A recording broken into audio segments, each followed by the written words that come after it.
Okay, so quickly going through it. So recent games have the weird idea that Sonic should be a pure platformer. Well, he never was before. He wasn't designed to be one, but since he's slipping and sliding all over the place. But now he's made slower and has more interactivity with the environment, so platform segments make much more sense. Now, I hate it when people make bold, "This is how you will fix the Sonic series" statements, and I hate making them myself. But here's one observation I really wish they'd consider. I want for the next game the Sonic team stops focusing on how to make the tutorial and opening levels fun and start thinking about how to make the later challenging levels fun. Sonic Lost World is really designed around its opening levels, which are great fun, but the further you get into the game, the more elements starts working against it. There's especially this thing where Sonic now targets 3 enemies in a row for homing attacks. All great for cheap spectacle in the opening levels, but it does nothing but frustrate and kill you in later levels. Imagine being on the tough platform section like this, ignoring the enemies because you don't want to risk dying by needlessly attacking dangerous obstacles, but then you need to homing attack on an item box on the latch to make the jump. So Sonic homing attacks, you made it! But apparently he also targeted the enemy you ignored before, and immediately homing attacking that thing make me fall to my death. You have no idea how often this happened. Perfect example of a thing Sonic team clearly designed to make the opening stages more fun, but backfires horribly later on in the game. Again, listen Sonic team, you guys are fantastic in making opening levels. You nailed it, fantastic. Almost all opening stages are fun, and as long as Sonic has easy ways to navigate structures, it's great fun. You're done. Your real challenge is how to make the difficult levels still fun. Later levels aren't so much more difficult because they're more challenging, as they're more difficult because they're more uncontrollable. Some positive things. Unlike Colors, the speed sections feel more like a genuine part of the stage rather than just mini games in between the puzzles. Also, while the game still does switch 2D and 3D all the time, now it goes with separate level segments in between the checkpoints rather than right in the middle of the action. I still don't see the point in switching 2D and 3D around at random rather than just per level, but it's still a small improvement, I guess. Okay, everyone's praising the bright colors of Lost World, and I hate them, at least on the Wii U version. Look, is this fun? Look at this, the background is the same color and intensity as the platforms. Focusing on where to land on those clouds gives me a headache. The background burns from my eyes. But the classic games were bright. Yes, but they used the bright colors with a certain inner logic, they had rules. Look at Green Hill Zone. Yay, bright! No. Look how dark the walls are, look at all the black, even the sky is kinda dark. The bright colors shine out of the darkness, so that your eyes only focus on certain things and not on everything at the same time. And the rest of Sonic 1 is even more depressing. Black, brown, purple. And they use their colors to help the player. Look, the bright colors put focus on the level structure. Or on danger. It tells me, look, lava, danger! Thanks, bright colors! The brightest Sonic game, of the classic games at least, is Sonic 3 and Knuckles. But that game had a different rule. It always had one color dominating the stage. Look at Angel Island. Look at how green it is. The sky is barely on screen. The brown rocks is mostly covered with more green. This level is green, so that Sonic and the enemies pop out. It helps me see things. The desert level is yellow. Look at it, even the sky contains yellow. Just enough other colors to breathe some life into it, but there's always one color dominating. Only Launch Zone is an exception. I assume it's because it's a final fake zone. They thought final zones are always the most sober colored ones. So since this is a fake final zone, let's artistically make it the most bright one with colors fighting each other. Blah blah blah. Anyway, Sonic Adventure goes by Yu Suzuki rules, bright sky and some other bright elements to brighten up an otherwise more earthly and gritty environment. The colors had rules. Sonic Lost World occasionally has some good segments, imitating Sonic Colors' excellent use of alien neon colors and darkness. But most of the time it's like a toddler's drawing punching you in the face. There's using bright colors and there's using bright colors. But that's just the Wii U version. The 3DS version doesn't have that problem. There the levels are just black. Also, am I the only one who hates fighting badniks here? 50% of the time it's me getting hurt. I suppose it has to do with Sonic's new secondary attack, the kick. But at least in the 3DS version, using the kick is almost the same button technique as bouncing downward, so excuse me if I have no desire to use that move and I'm around non-stop death pits. And okay, let's ignore the Mario things for a moment, okay? Let's forget about the Mario Galaxy 3 things. I want to talk a moment about what Sonic is about. This is a controversial topic with many people saying, Sonic is a fast platformer, that's all he is. And that's why Bubsy and Awesome Possum are considered Sonic's worthy follow-ups. No, you can't condense a series with just 2 words, there's a lot more going on. When I think of a person designing a Sonic level, I imagine him being inspired mostly by action and adventure movies. Like, hey, make a jungle level, okay, let's do a Tarzan thing, and an Indiana Jones thing, and then there's lava rising, and Sonic jumps on a helicopter like Chuck Norris, and there's a napalm and the airship invasion. The most memorable Sonic levels come straight out of a crazy B-movie. While Mario level design, I imagine Miyamoto or whoever sitting in his garden, like in the summer, just casually looking around, you know. He notices a grape plant has grown a lot since yesterday and the branches clearly stretched toward the sun. And hey! Idea for a Mario level where you have to move a light source to make a plant grow for the thing. And he sees ants rolling around a rock, and hey, that's a Pikmin thing. And then the kids play with the snow, so let's have a puzzle where you roll a snowball. You know, leisurely garden logic. And that's the main reason why I think this Sonic game feels the least Sonic of all to me. This Sonic game doesn't operate on movie logic. This one operates on Mario-esque garden logic. There's only one movie moment in the entire game as I remember, and that's when the crocodiles attack you in the forest while with Sonic grinding. That's the one moment I briefly got a smile.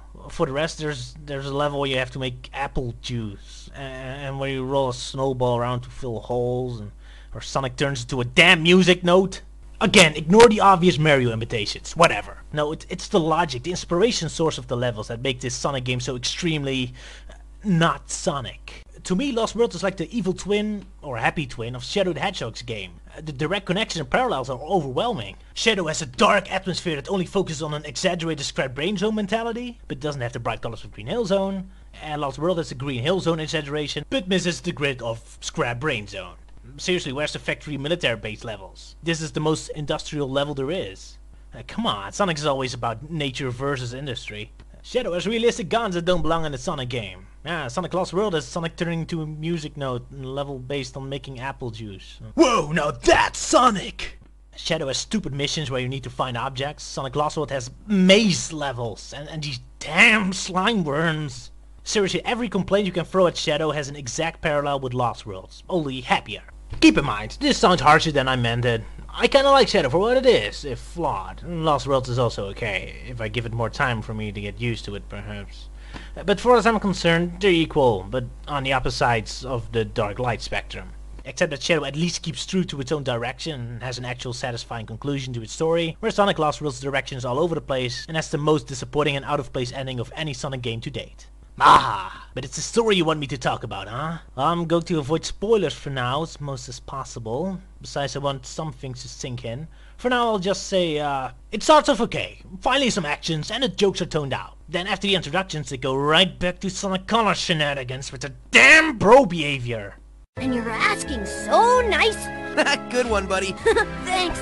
Sonic and Tails act like those obnoxious teenagers in a slasher movie, and just like in those movies, you're praying for a mass killer to decorate their faces with an axe. After that, it does pick up. The story keeps getting more and more interesting, some character arcs, it goes in a very interesting direction. And then it snaps right back to Sonic Colors nonsense at the end, giving us the most painfully small-scaled anticlimactic ending Sonic ever had. Sure, Colors didn't have a grand finale, but that game didn't have a grand story either, so whatever. But to give this game such an ending? With Sonic Colors, I hated how Pomtech and Graph never had any payoff to their setups, with the Hypno Beam never going anywhere and such. It was frustrating to see little hints of a good story wasted in the background.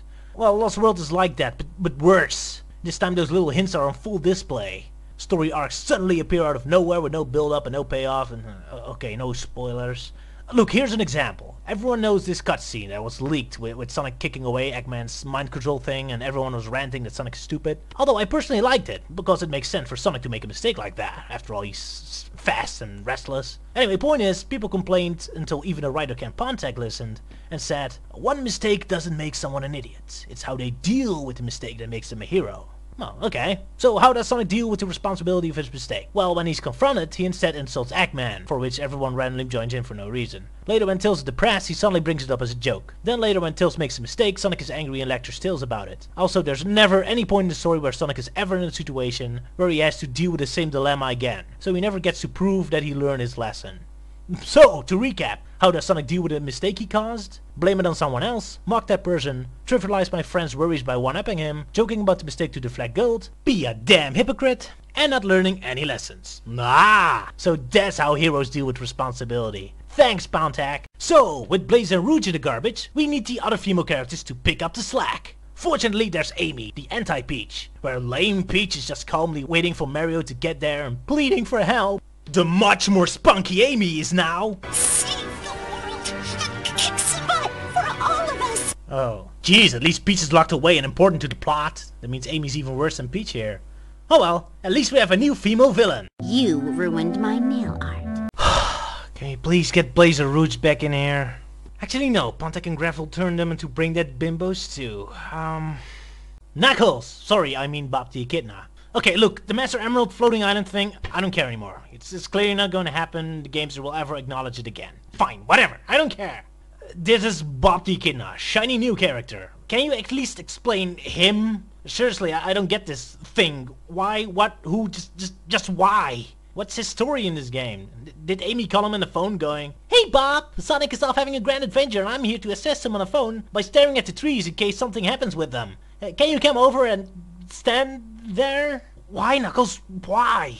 Because you used to be the main character once and people liked you? Well, I like the whale from Sonic Adventure. Why don't you put him in your role in all the games since Heroes? Makes as much sense as anything. Look, why aren't Amy and Knuckles like in Eggman's base rescuing other animals during Sonic's adventure? You don't even have to give them more screen time or anything. Just, they were busy with a mission until the whole hex thing happened. That'll give the illusion Amy and Bob were actually doing something. Whatever, it's back to the Tails show who gets a starring role for the third time in a row. This time his personality's rebooted again, and in this game he's Generic's animation sidekick. You know, the guy who's happily hanging around with the hero until suddenly he hates the hero for some blah, and there's this annoying end of the second act breakdown where the whole plot and the fun of the movie crashes to a painful halt, while we have forced drama that comes out of nowhere. Isn't that right, Pirate's Band of Misfits? Not that it matters much in Lost World though. Tails has about 5 running story arcs, but all of them only happen in one cutscene. No build up, no payoff. In one scene he's suddenly, "Sonic, you never trust me, I hate you!" with no build up at all, and that is never referenced again.